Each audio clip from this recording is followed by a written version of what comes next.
The new AM 1460 WXBR Brockton, a broadcast service of Azor Media, LLC. Hello, everybody. This is Andrew W.K. Hey, what's up, y'all? This is Ben Rock from Naughty by Nature. This is Bruno Sammartino. Hey, everyone. This is Bob Holly. Hey, guys. What's up? This is B-Cap. Hey, what's up? This is Chad Gilbert from Newfound Glory. I've just called in on the telephone to remind you that you're partying hard. And you're listening to the Metro South Morning Show. With my friends Peter Zimbor and Mike Pava, it's PM in the AM. We're partying hard. WXBR 1460. How about that? 8:08 here on AM 1460, the new WXBR. Peter Zimbor and Mike Pava here with you on this Friday morning. You're listening to the Metro South Morning Show, PM in the AM. Just a reminder that tomorrow, 12 to 3, at our brand new studios located at 250 Belmont Street in Brockton, it's the WXBR grand opening. Come on down, visit our brand new facilities, tour the studios, enjoy some free food, beverages, and entertainment, and meet the gang here at WXBR. All in all, should be a good time. And, Mike, right now, via the telephone, we're joined by one of the most prominent members of the afternoon crew here at AM 1460, the new WXBR, host of The Natural Truth. It is the one and only Michael Graham. Michael, good morning. Hey, I'm no Andrew W.K., that's all I can say. I'm a huge Andrew W.K. fan. That was so cool to hear him. That's great, man. Andrew W.K. is a huge fan of ours, apparently. No way, that's fantastic. He retweets us. He likes us on YouTube. We love Andrew W.K. That's excellent. And you got all the music I need is right there in Brockton. You got Andrew W.K. and Lil Poopy. So I'm set. That's pretty much my iPod right there. I'm sure. Michael, want to chat with you a little bit about your column, which appeared in the Boston Herald just yesterday. You responded in the same vein that many of us responded to the Rolling Stone cover, which appeared earlier this week, featuring Jahar Sarnaev on the cover. Tell me what you think of my synopsis of why this ultimately appeared on the cover, Michael. Okay. I feel that Rolling Stone editors, you can't be stupid to become the editor of Rolling Stone magazine. I feel they know exactly what they were doing. They opted to put that on the cover, knowing that the controversy would create publicity, which, if it did not create sales at the newsstand due to the controversy, it would create clicks to RollingStone.com, where the article is up in its entirety, keep their online advertisers happy, and they weighed that against the care and consideration for the feelings of the people of Boston, the victims, and the victim family members. I felt they knew exactly what they were doing by putting him on the cover. Of course they did. I think where they screwed up is they underestimated the backlash. They thought that the benefit would outweigh the backlash, and I don't think that's going to necessarily be the case. The other thing, too, is I don't think you put that kind of glamorized photo up about a terrorist who as I wrote in my column, they weren't going to put a photo that, prom-friendly of Eric Robert Rudolph, the abortion clinic shooter. They're not going to put the terrorist teen beat version of Timothy McVeigh on their cover either. I think that there's a attitude about terror that's inspired by a certain ideology that the kind of elite left, East Coast types have a different attitude about, and Zarnaev falls into that. And so you put those two together, it's not. For example, Bill Ayers tried to kill American soldiers, but it was a long time ago, and he's a university professor now. So these people pal around with Bill Ayers, a guy who tried to murder American soldiers at Fort Dix. And so you add those two things, kind of the right kind of terrorism, if you will, plus Rolling Stone's desperation for relevance, and you got it made. And let's face it, when was the last time Rolling Stone was relevant? As I said on my show here on WXBR the other day, the last time Rolling Stone was relevant, I was wearing a powder blue leisure suit and dancing to Boogie Oogie Oogie at the Diamond Disco 2 for the middle school dance. Well, the kids these days still wear blue suits and dance to the Boogie Oogie Oogie. No, don't tell me that, please. It was bad when I did it. Kids, stop, turn around, don't do it. Another thing about Rolling Stone that I felt particularly insulting was following the controversy and the backlash due to the cover. I mean, remember, the controversy took place because of the cover before the article was even released. So I go to RollingStone.com as soon as the article is released in its entirety because I was interested in reading the actual article. Prior to the article even beginning on RollingStone.com, there was an editorial note which said that Rolling Stone, and I'm paraphrasing here, wanted to cover this story because they felt that it was important due to the fact that many of their readers are within the same age demographic as Jahar Tsarnaev. And I was thinking to myself, that's completely missing the point. The backlash at that point wasn't even about the article. It was about the cover. They completely omitted what the controversy was about and pretty much insulted their readers' intelligence by saying, we're going to cover this no matter what you say. No one had a problem with them covering it at that point. It was the cover. You make a very good point. But also, how bogus is it? Our readers are in this age demographic. Please. First of all, nobody Dzhokhar Tsarnaev's age reads a magazine, period. Everything they read is on a digital device they're holding in their hands while they are ignoring you while you're waiting for them to get your burger order. Everyone who reads Rolling Stone, the magazine, who sees the cover, is 60. It's a 65-year-old fat former rock star who's bald in the front and ponytailed in the back. That's the entire readership for Rolling Stone magazine. Give me a break. Once again, we're chatting with Michael Graham here on AM 1460, the new WXBR. Michael, you don't think the kids were interested in that Willie Nelson article that appeared in the same cover as Tsarnaev? Exactly. Like I said in the Herald article, Rolling Stone, you want to be edgy? You really want to show people that you'll pursue the story no matter where it goes? Put a flattering Photoshop picture of George Zimmerman on your cover with a long story about how George Zimmerman's background was tough and his parents didn't love him or whatever the heck it is. Do that story, and then I'll be impressed by your hard-hitting, take no prisoners journalism. That's never going to happen. And so they thought this could be controversy on the cheap. You know, they thought, yeah, we'll offend people, but we'll only offend those Bostonians, and no one will care, and we'll get a bunch of controversy, and we'll get some traffic on our website. Sorry, wrong. They completely crossed the line, and now they're paying the price for it, and I couldn't be happier. Michael, the backlash over the Rolling Stones cover photo led to the release yesterday of new photos of the capture of Jahar Tsarnaev. And the person who leaked these photos, Massachusetts State Police Sergeant Sean Murphy, he kind of did it without any authorization. He's now being, I guess, investigated for this. Disciplined. He's going to be at least suspended for a day, and they're going to have a hearing next week on a more permanent, action. And on the one hand, I agree. He should be disciplined. Those are the rules. You know, we all have rules, and he has a job where releasing evidence could impact a criminal case. I don't think in this case it will. I think even the Zimmerman prosecutors could convict Dzhokhar Tsarnaev. I think we could bring Marcia Clark out of retirement, and she could convict Dzhokhar Tsarnaev. The case is pretty strong. But at the same time, he broke the rules, so I hope they slap him on the wrist, and that's that. But I posted the photos up at michaelgraham.com this morning. Those are terrorist glamour shots I can get behind. If Rolling Stone will give us the calendar, the 12 faces of Dzhokhar Tsarnaev with blood dripping in his eyes, I would be glad to buy that. Absolutely. I'll put it up on my wall. Once again, we're chatting with Michael Graham, host of The Natural Truth here on AM 1460, the new WXBR. Weekday afternoons from 12 to 3, we're chatting with Michael Graham right now. Michael, I want to talk to you about the George Zimmerman verdict. You seem to be a pretty staunch supporter of George Zimmerman to the point where you actually had a photo of him with a bloody trickled nose as your Twitter handle, Avi, during the trial.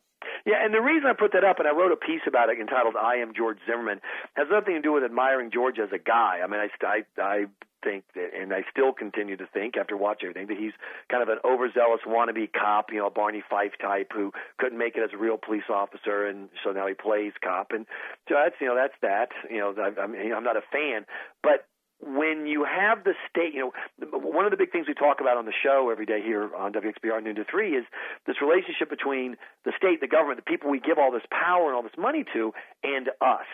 And when you have the Department of Justice, Eric Holder's Department of Justice, that's supposed to be in the business of justice, blindfolded, and he's using money, sending money down to Florida to organize anti-Zimmerman protests before the trial.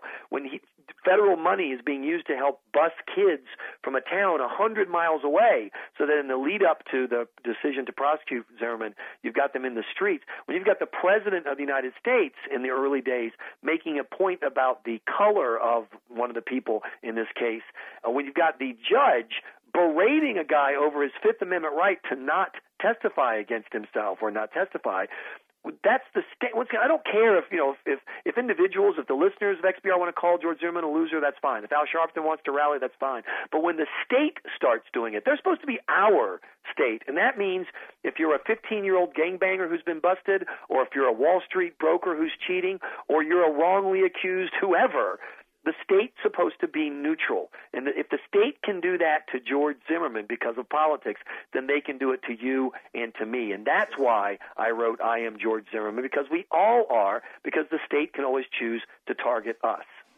Once again, you're listening to AM 1460, the new WXBR. Peter Zimborn, Mike Pava on this Friday morning, chatting with Michael Graham. Now, can I ask you guys a question? Sure, Michael. It's only our show. You ask the question. Because to me, one of the things that's frustrating about the whole Zimmerman case is I think everybody who's honest knows what happened that night pretty much, which is you had two guys who didn't start the evening with any desire to hurt anybody.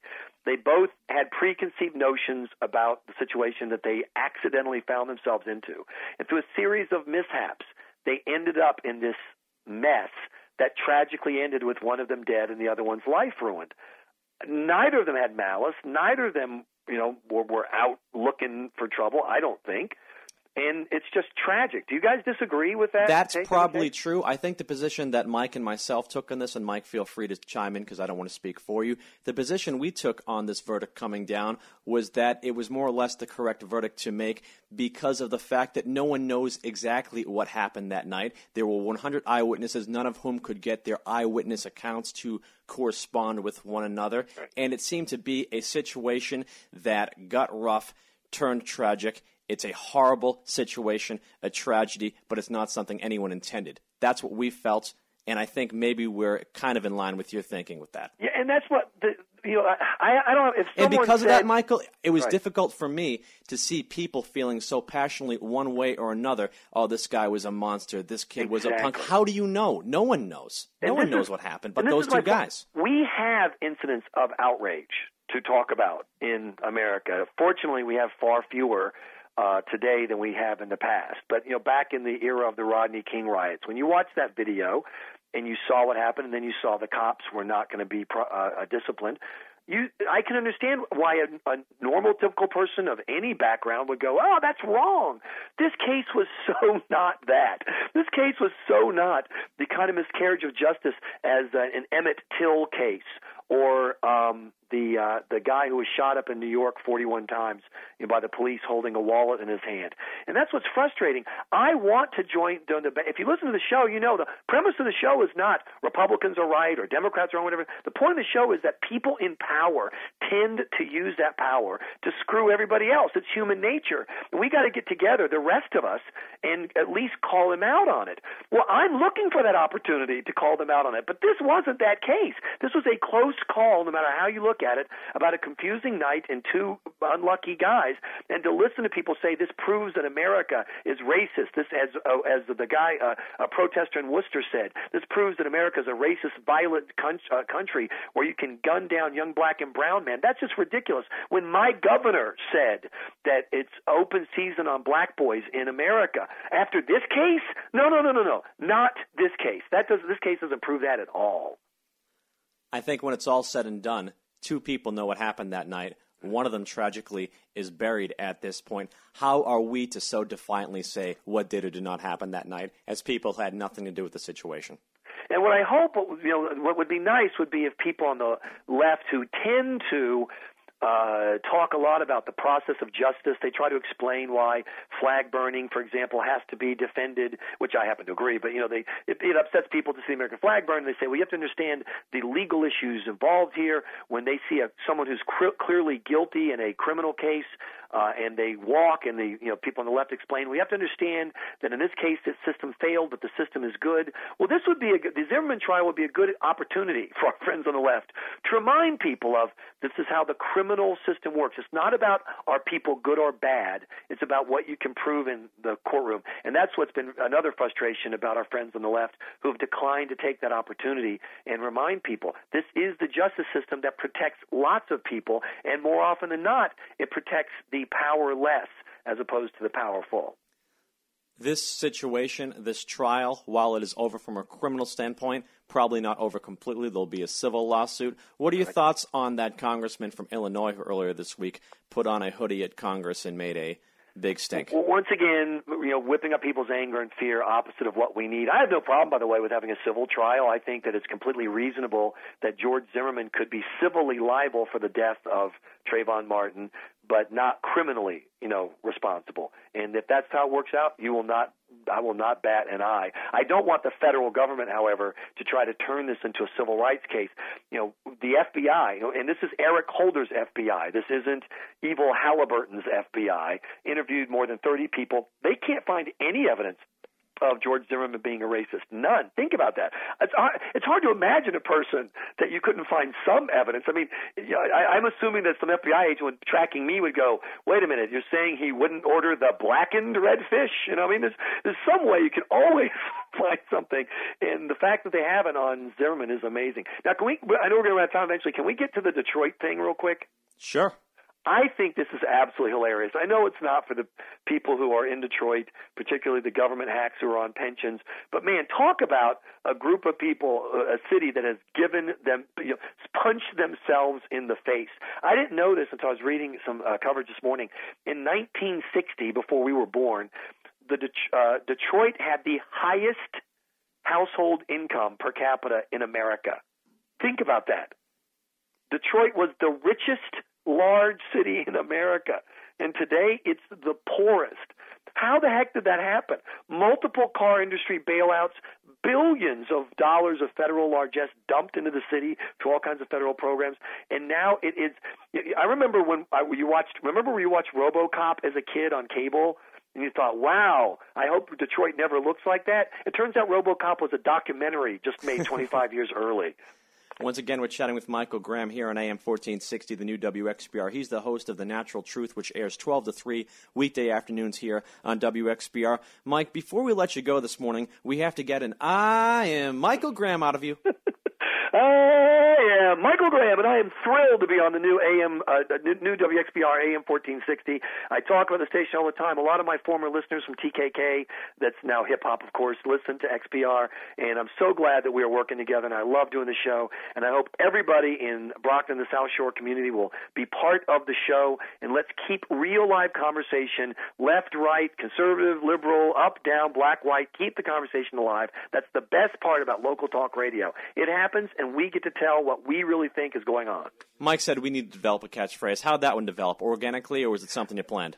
I was hired to start a radio station down in South Carolina that had the signal had actually been off the air, which is a situation we are familiar with, and no one was listening. The station company was spending no money on it, and I just needed to get people's attention, and so we started the show, and after a few days, I tried some things, and I just turned on the mic one day and let it fly, and within 72 hours, I was getting feedback on it, and I said, that works. And so now it's just a way to, my attitude is the first thing you want to do when you have a conversation is introduce yourself so people know who this idiot is who's saying these crazy things. So I put my name on it right there. Well, that idiot saying those crazy things is Michael Graham. I am that idiot. You can listen to him weekday afternoons from 12 to 3 here on AM 1460, the new WXBR. Michael, we thank you so much for joining us this morning. Thanks for having me. You guys have a great show. I've been listening in the mornings, and I'm having a wonderful time. And tell Andrew to keep it going, man. We'll see Andrew, I think, in the second week of August. We will let him know indeed. Fantastic. That is Michael Graham joining us here on AM 1460, the new WXBR. He'll be on later this afternoon from 12 to 3 with The Natural Truth. You are listening to the Metro South Morning Show, PM in the AM. Peter Zimborn and Mike Pava here with you on this Friday morning. We're going to step aside for a quick breather. When we return, Mike Pava brings us a local news update courtesy of the WXBR Newsroom. Then we'll wrap up the show with a very special guest joining us in the studio. Stick with us here on WXBR.